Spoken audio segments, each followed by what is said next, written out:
রিফো প্রিন্টারের কি অবস্থা? এই যে এখানে একটা আপডেট আইসা আছে, হ্যাঁ? এটা আপনার হচ্ছে পেন্ডিং আছে। এটা যতক্ষণ পর্যন্ত আপনি এটা কি রেজিস্টার হয়েছে? না দিবেন, এটা অটোমেটিক পাওয়ার হয়ে গেলে সেই ফিজার রেজিস্টার ফ্লেমের নেবেন। সমস্যা অর্থাৎ হয়েছে, আপনার এটা পেপারের যখন ডাবল শেষ হয়ে চাপা গেছে, আপনি একটা রেজিস্টার দিয়ে নেন। আর পেপার আটকে যায়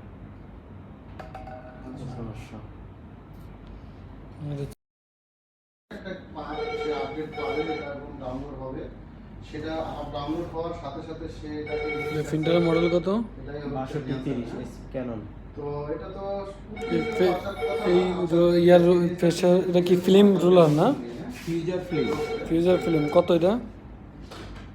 তো 1000 টাকা। হুম 1000 1000।